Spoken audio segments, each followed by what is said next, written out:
I want to start this episode by telling my story with burnout.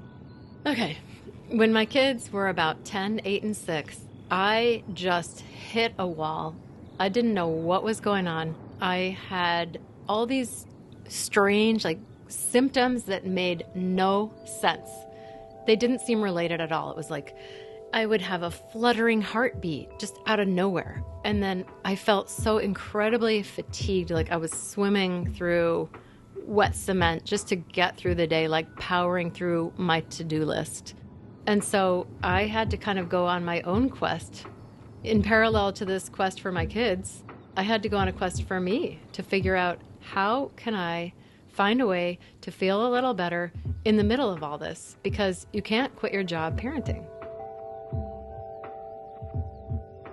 I think there has been kind of some disbelief that burnout is an actual thing.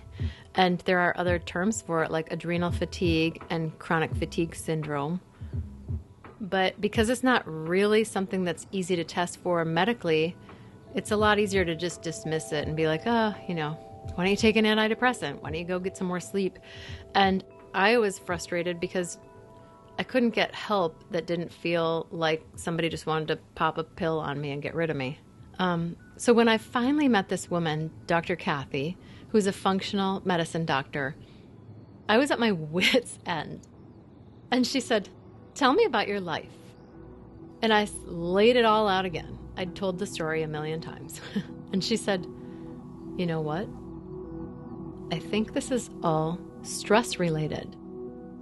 And then she pulled out some test results, and that's when I learned about cortisol. You might already know about cortisol. It's often called the stress hormone, and it performs all these important functions in your body, like managing blood sugar levels and tissue repair. She showed me a graph of what a normal cortisol pattern looks like. It's supposed to be a gently sloping line that starts higher in the morning and it tapers down at night. And then she held up my graph, and it was a flat line running close to zero all day.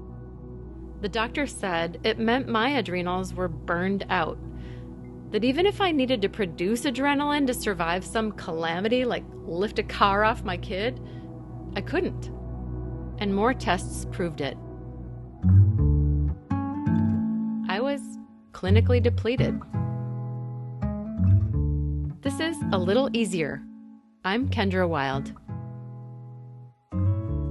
We're all made to handle some stress. When we're activated, our bodies produce a cascade of chemicals that help us survive the moment. But we're also designed to have intervals of recovery. All those systems need time to come back to baseline. Otherwise, your system gets flooded. Yeah, definitely. Now I can be 100% sure about that. I burn out myself as a parent. Okay, I don't have a Belgian accent, but I'll try. Dr. Moira Mikolajczak. Dr. Moira Mikolajczak. Yeah, exactly. Is professor of emotion and health psychology at the University of Leuven in Belgium. She co-authored one of the foundational studies on parental burnout, and she got interested in the topic partly because of her own experiences. When I burned out from parenting, I didn't know what was happening to me. I knew nothing about that. But clearly, it makes me want to get up every day and try to better understand this in order to help the parents as best as we can. So professional burnout, which is, stress related to your job, has been researched for decades, and it's really well understood. It was first studied in air traffic controllers. They can burn out in a high-stress, high-stakes work environment. But Moira's research was some of the first to show that parental burnout was something different. These parents feel totally exhausted by parenting to the point that even when they think about their children or think about what they have to do with their children, this just want them to stay in bed. That exhaustion leads parents to feel differently about their children. When exhaustion gets very severe, the parent does not have any energy left for his children, so he distances himself emotionally from the children. So distancing is the second main symptom. And if you're exhausted and feeling emotionally distanced from your kids, you're not going to be enjoying the parenting experience. So there is a loss of pleasure of parenting, but also of being with the children. And finally, if the burnout isn't addressed, you feel like a different person altogether. These parents tell us that they love to watch their children sleeping because at that moment they can still feel the love that they have for their children. But when they're with their children during the day, they cannot feel this love anymore. Burnout comes in different stages, from slightly toasty to this serious condition that mimics PTSD. But why? Why are parents burning out? Some cultures do put a lot of pressure on parents. It's like this in the US, in Belgium. You feel that you have to be a perfect parent, almost, because there is a lot of state interference. Moira says it's also something that's changed in recent generations. 50 years ago, fathers and mothers, they did pretty much what they wanted when the door of the house was closed. No one was watching over your shoulders. No one was telling you what you had to do, telling you that you had to give your child 5 fruits and 5 vegetables a day, that you shouldn't put your young child before a screen, and blah, blah, blah.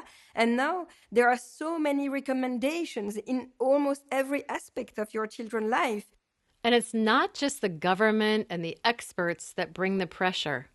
We put it on each other. Each parent has an eye on his neighbors and his friends. And so there is also this fear of judgment. No one, of course, wants to be a bad mom. So if it's your child's birthday, you have to put something extraordinary up. And in a culture like that, to admit that you're burnt out or even that you're struggling can be hard. Currently, parents can really not fail admitting that you're tired of your children, that you're sick of parenting. Yeah, that's just not possible in such an atmosphere. And if burnout isn't addressed, the outcome can be devastating. First of all, to your health. The release of cortisol, that stress hormone that caused me so many problems, can be measured over time in your hair. Parents in burnout have twice as much cortisol as normal parents, and their level of cortisol is higher than that of patients suffering from severe chronic pain, and also higher than that of victims of partner violence. This is exactly what I experienced in my own journey when I was telling you I had extreme back pain, to the point that I could barely produce cortisol anymore. And as I found out, constantly running in overdrive might feel sustainable at first, but eventually it impacts your physical health and, crucially, also your mental health. So we see that parental burnout increases suicidal ideations much more than, for instance, job burnout or even depression. And this is not surprising because, of course, you cannot resign from your parenting role and you cannot just go on sick leave of your children. So parents in parental burnout, they feel totally trapped in their suffering. All of these dire consequences mean that protecting yourself from burnout is crucial. All the 4 kids were struggling. I was also dealing with my own mental health issues. It was a really rocky and stormy time for the family. Canada's best-selling parenting author, Anne Douglas, gives a vivid picture of what it feels like when you're in burnout.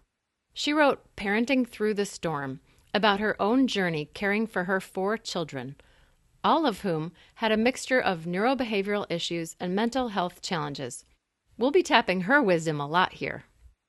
I was just literally, surviving on caffeine and alcohol and simple carbs and treading water and feeling like I was sinking. And it was just like, when I look back at that time, it's funny. I was going through like all the different articles I wrote over the years. And I'd be tweeting a picture to my husband saying, I have no memory of this. And he says, how could it not be that way? Because it felt like we were on autopilot for a number of years. And so looking back, I can see that, it would have made so much sense to practice self-care and do all the right things in terms of exercising regularly and sleeping enough and all that. But at the time, I literally was just trying to keep my head afloat during a really exhausting and overwhelming time. In some ways, the experience of the pandemic, which has made us all think a lot more about our mental health, has made more people aware of the phenomenon of burnout. Admitting you can't cope, which used to be so taboo, is now more acceptable. So if we're aiming to prevent burnout and the toxic buildup of stress hormones in the body like Anne and I both experienced, I wondered, how do we do it? Where should we turn to understand the way out? I'm just looking, what's the book? I can't think of it right now. It's about completing the stress cycle. I can't think of the name of the book. Oh, yeah, I've heard them speak, but I don't know the name of it. And the answer came while I was chatting with another parent, Amy Brown. I don't know if I have it over there. Hold on, let me see if I have it. This kind of conversation happens often when I'm comparing notes with friends who've also struggled. This book, Burnout. Have you read this? You would love this book. Okay, I'm putting Burnout. The Secret of Unlocking the Stress Cycle, and it's by Nagoski, Nagoski, Emily and Amelia Nagoski. Unruly, standing in the fire that fuels me. I'm Amelia Nagoski. Emily Nagoski is my identical twin sister. If I hear about a great resource, of course I'm going to reach out. Besides being an author, Amelia is a musician, a professor, and a choral conductor. She knows burnout. Humans are evolved in order to experience stress. That's the good news. We're supposed to experience stress. We're adapted for it. But the trouble is we adapted to it in a very, very different environment. So when we think about that environment of evolutionary adaptiveness, like the African savanna, the time when you would experience stress is in a life-threatening situation. So you see this lion coming at you and your body freaks out. It pours out adrenaline and cortisol and glucocorticoids. Every system in your body is changed. Your reproductive system changes because you don't need to be making a baby right now because you got to save your life. Your immune system slows down. The blood pulls away from the surface of your skin, so you're less likely to bleed to death if you get cut. You start pumping more oxygen so that you can run. All these things change in your body, every system, so that you can flee, save your life. All right, we all know about the fight or flight reaction, right? But here's the next part of the story, the part that Amelia says is crucial, and the bit that in modern society, with fewer lions around, we're neglecting. So you run and you run and you run, and you reach a hut in your village and somebody lets you in and you hide together and the lion gives up and walks away and you jump up and down and hug each other and you feel so happy to be alive and you love your friends and family and the sun seems to shine brighter. And that is the complete stress response cycle. You've gone from the activation of the stress to the expressing of the thing that your body is preparing to do, all the way through the cycle to that sense of joy. That joy part, that's what gets left out. Unfortunately, stressors these days, the things that cause our stress, are not really lions. It's taxes and trying to get your kid to put on their shoes and sitting in traffic. And none of those things can be solved with fight or flight. We need parents, for example, to stay engaged with this difficult conversation rather than fleeing. Like, please don't flee from your child. We need you to stay with them. Even if you want to give them away to the circus. That's just, society is really grateful that you're sticking in there. Yes. So that means that we have that stress response. Our bodies don't have that much flexibility in how they respond to stressful situations. So your body pours out all this glucocorticoids and cortisol and adrenaline, and it has nowhere to go and nothing to do. So you are stuck in the middle of the cycle while you smile and nod and try to be patient and calm. And then where do all those chemicals and electrical signals go? Nowhere. This is exactly what Moira told us that she observed about cortisol building up in the body, building up in your hair, and what I experienced when I burned out. It is really good news that we can deal with the stress separately from the thing that caused our stress. And it also means that even when we're in the middle of a stress response cycle, we can set it away to deal with it later and handle the stressful situation now, knowing that it's going to be okay. I can deal with these feelings when it's more convenient or appropriate. So that's the key. It's not about avoiding stress. I mean, that's impossible. But when you find yourself flooded with stress hormones, it's about finding an adaptive way to get rid of them safely. But it's actually not so bad because there are so many things that complete the stress response cycle. Of course, the most effective is physical activity. Is anyone surprised that physical activity is good for you? No, we're not. This is one of the most important reasons, because when you're being chased by a lion, you run. It's what your body's preparing to do. So when you let it completely go through that cycle it's intended to do, where you run on a treadmill, or you pound on an elliptical machine, or you just go for a walk, or you wrestle with your dogs on the carpet, or you dance it out to Beyonce in your kitchen, literally any physical activity will help to move your body in the direction of completing a stress response cycle, to tell it that it's in a safe place. I was stressed during those years, but I've always been a consistent exerciser every single day, whether it's walking, running, biking. Remember Amy, who recommended Amelia's book? Exercise is the solution that she chose instinctively. I was inadvertently completing the stress cycle and not realizing it. So I probably would have been a heck of a lot more stressed because I was exercising because I wanted to be healthy. But when I started reading about the stress cycle, I thought, okay, I know exercise helped me, but this is probably why.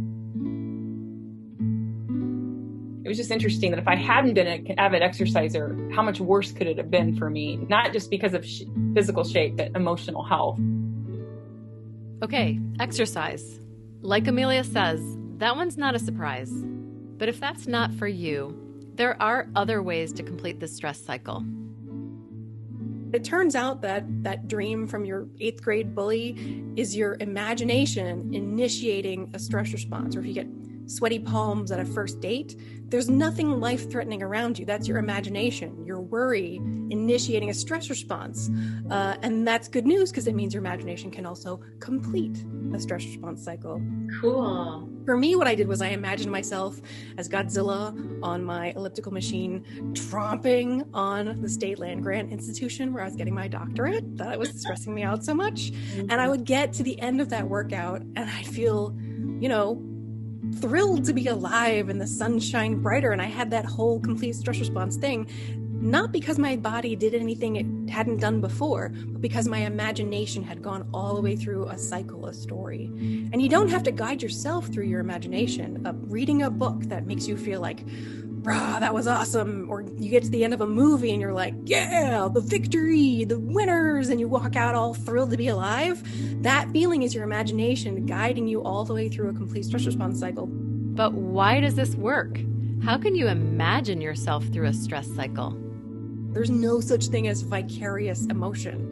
If you're experiencing emotion, your nervous system is experiencing emotion. Your brain is releasing the chemicals and electrical signals, and you are physically having that emotion. So when you go through a story that inspires you and fills you with that kind of confidence and pleasure, that's real. That's happening.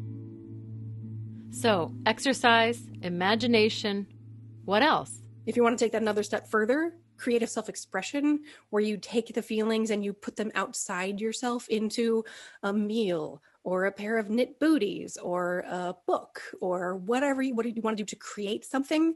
That act of taking the feelings inside you and pouring them out into something in the world is another way that a lot of people already know that it feels so great to create, to make music, to dance. One of the reasons is because it's completing stress response cycles.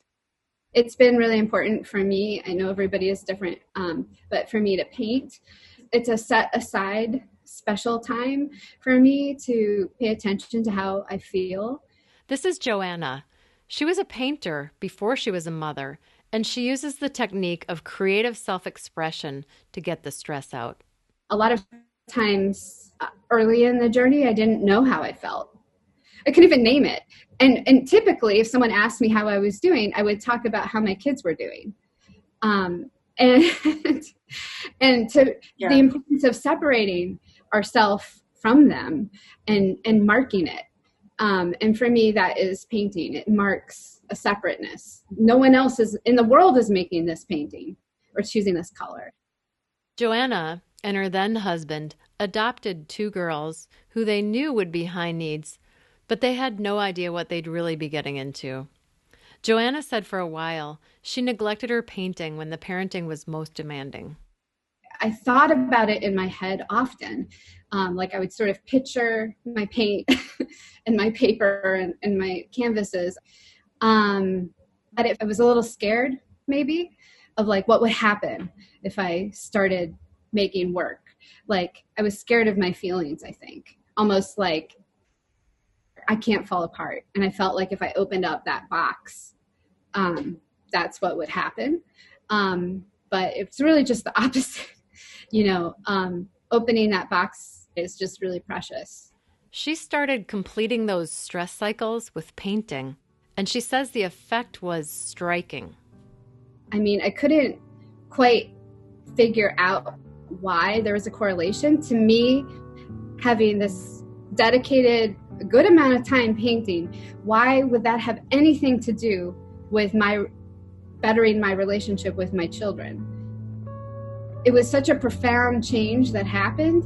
Sometimes the thing that you need to do for them is take care of yourself and do what you were put on this earth for.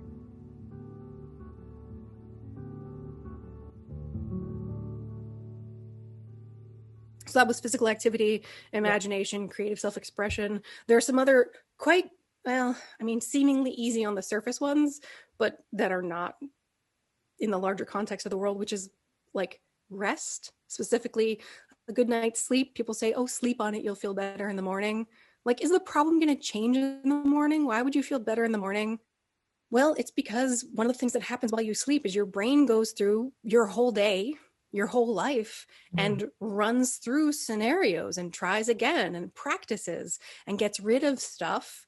And so we wake up in the morning, you feel better. Is that as easy as it sounds? No, because we've lost track of the number of people, women in particular, who have told us they feel guilty for sleeping. If you're sleeping, you're using time for yourself. How dare you? Yeah. Okay. It was physical activity, imagination, creative self-expression, good night's sleep. Another one is a big old cry. And this is one that parents have a hard time with because you don't want to just break down in front of your kid because you want to model like how to blah, blah. Yes. But sometimes you just want to lock yourself in the bathroom and have a big old cry. That is an effective strategy for completing a stress response cycle. There is a trick to it. And that is to turn your attention toward the experience of crying while you are crying. Just deal with the stress in your body and just notice, how hot do I feel? How tense do I feel? How much snot is running down my face? Am I drooling? Am I like what? Like, you just notice it without judging it and you pay attention to it until it ends on its own.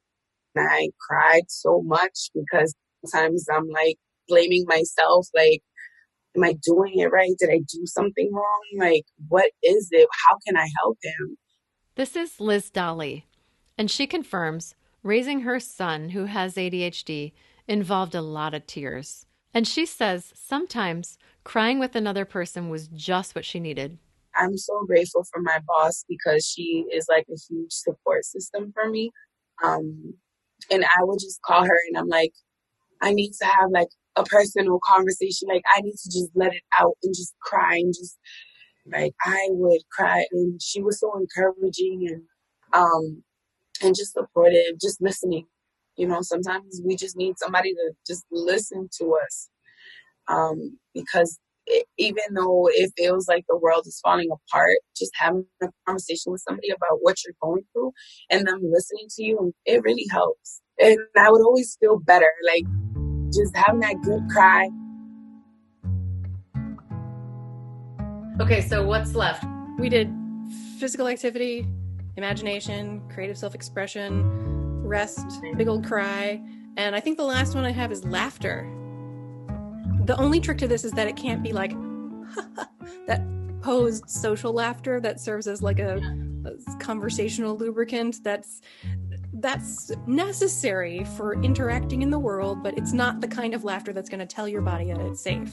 It's the wild, out of control, embarrassing, mouth wide open belly laugh where you're a little out of control. That kind of laughter you cannot do if your body feels like it's under threat.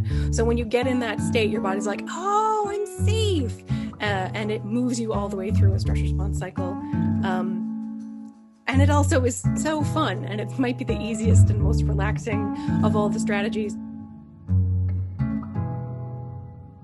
So I was seeing a therapist for myself because I was just getting so burned out.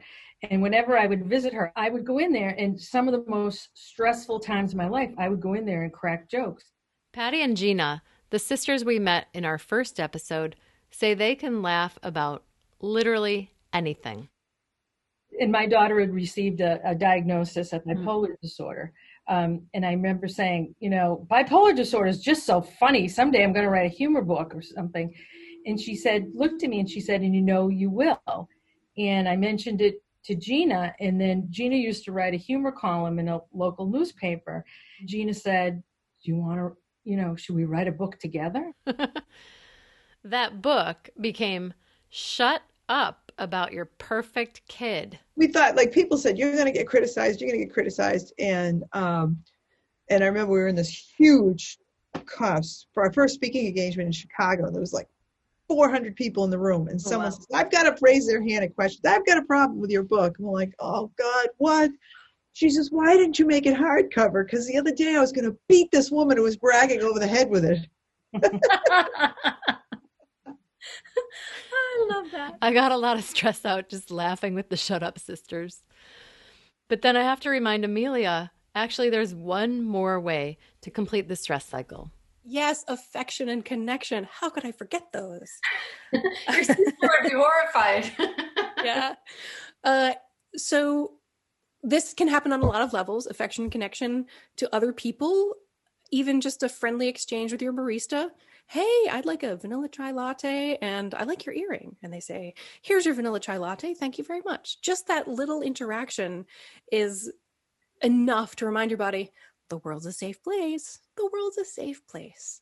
If you remember and notice, oh, look how my body changed just a little bit because I had that interaction. Don't dismiss it as unimportant because it really is very valuable and it's helping you.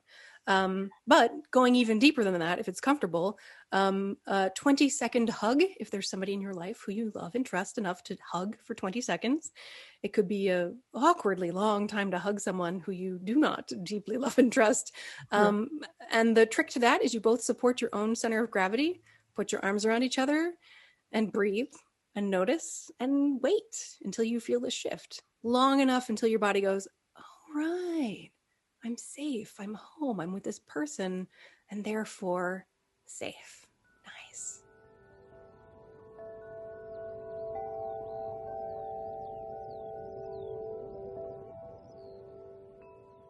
I hope this little survey of the stress cycle has given you some ideas that you can implement in your own life to get those unwanted stress hormones out of your body, fend off burnout, or heal from it if you're already there. And Amelia has this one last thought for us. Wellness isn't like an end zone you reach. People ask us all the time that, they say, well, my goal is I want to experience peace. I just want to be at peace. And sadly, unfortunately, that's not what's going to happen. You're never going to be at peace and stay there. You're going to cycle into effort and back to rest and into stress and through the complete stress response cycle into a state of safety. So wellness, instead of being a state of being or a state of mind, is a state of action. It's the freedom to oscillate through all of the cycles of being human.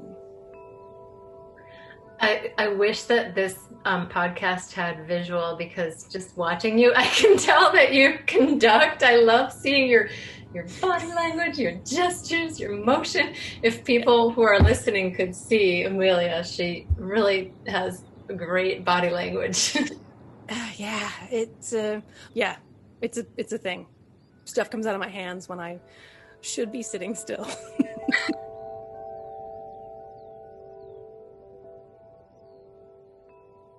Coming up on A Little Easier, we'll take a deep dive into the nervous system and find out how understanding emotions can help us access more patience and compassion for ourselves and our kids.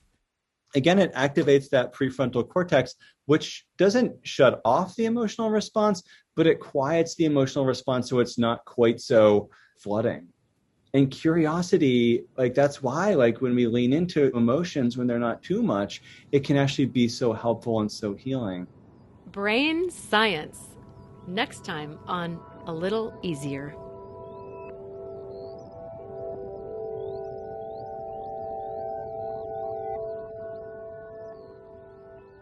We've given you lots of micro-action moments this time as we've learned about all these ways to complete the stress cycle.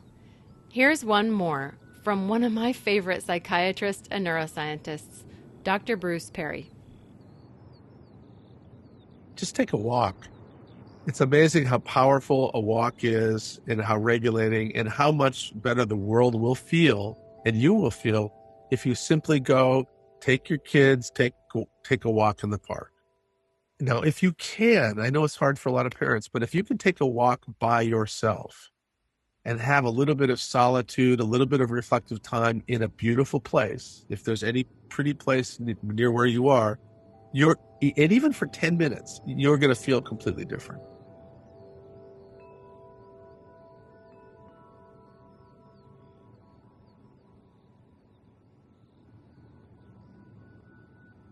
I'm Kendra Wild, and this has been A Little Easier, the show that was created to help you find more joy and resilience when parenting is extra challenging.